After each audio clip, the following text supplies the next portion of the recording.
All right, I'm the Flat Rate Master, and today we're talking about, well, when your service writers suck. I don't have that problem here. I've got 3 unique service writers that have their unique qualities, but they don't suck. All right, so let's talk about when a service writer sucks. We've all had that service writer that, you literally just got parts for a car you haven't touched yet, and they're asking you, is it done yet? Like, no, I literally just got parts. We've also had that service writer that couldn't sell a life preserver to somebody drowning, and those just straight up suck. I mean, when you got a issue that just can't, it's like, what? They're metal to metal. They need brakes. What do you mean you sold an air filter? We've got the ones that are technically, well, stupid.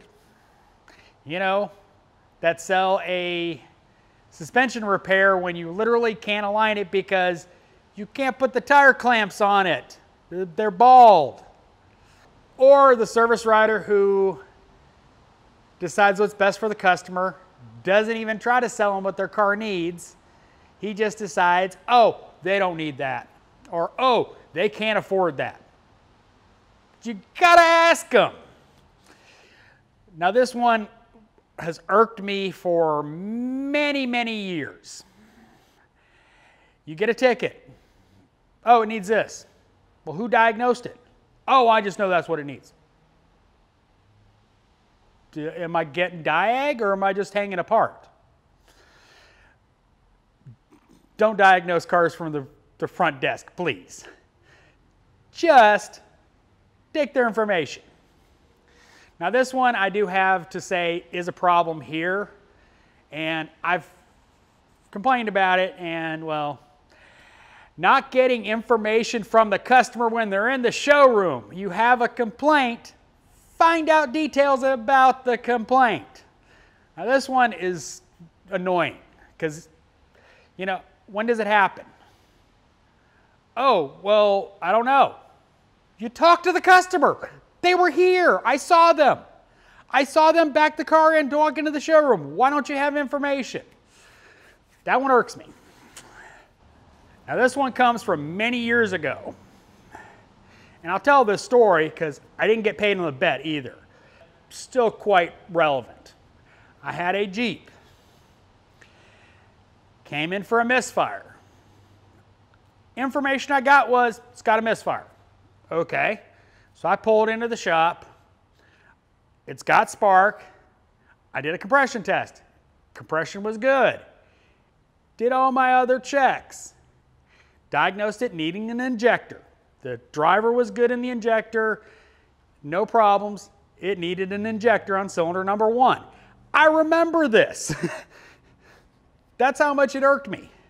The service writer, who was a technician, an alignment tech, by the way, told me, nope, can't possibly be an injector. He just put injectors in it. That might have been nice information to know for one thing. 2, it still needs an injector. I bet him $100 an injector wouldn't fix it, which it was a $40 injector, so do the math. He didn't pay me on it because the injector fixed the car. Jeep Wrangler, by the way, 4-cylinder Jeep Wrangler. Cylinder number 1, injector was dead. I didn't build the part, but anyway. But yeah, the service writer that thinks he knows more than you do. That one has hit me a few times, and it always pisses me off because chances are they don't. And that one's going to segue into the service writer that withholds information that's important. Like, oh, they just put injectors in that car.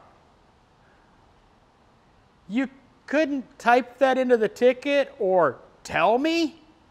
Now this one is not a problem here at all because, well, we've got management consoles everywhere and we put our own notes in, but I've had many times where handwritten ROs, you would write out your story and you'd get the comeback and you'd look at the ticket and it goes, your notes are place this part. I did a bunch of testing. Where's my test results? I didn't feel like typing that in. Did you also not type in the part where I said a 420 code might come up because they drove around with a misfire for 6 months? Because that's what it is. Yes, I've had that happen many times. Or this one happened here, and I won't name who sold it, doesn't sell the complete job. Now this happened several years ago, but a Volkswagen 2.0 come in, lean code, misfires. Diagnosed it needing a valve cover, coils, plugs, and a rear main seal. And customer declined the rear main seal. I'm like, okay. Put the valve cover on, put it back together. Oh, yep, it's still lean. Of course it is, it's pouring out the rear main. Pull it out, park it. Go, yeah, rear main's leaking, you know, check engine light's gonna come back. He's like, what? What? Like, yeah, it's a sealed crankcase. It's gonna set a lean code.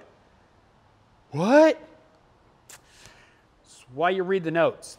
Kind of dogged on service writers enough, so I hope you enjoyed this video. As always, thanks for watching. I am the Flat Rate Master.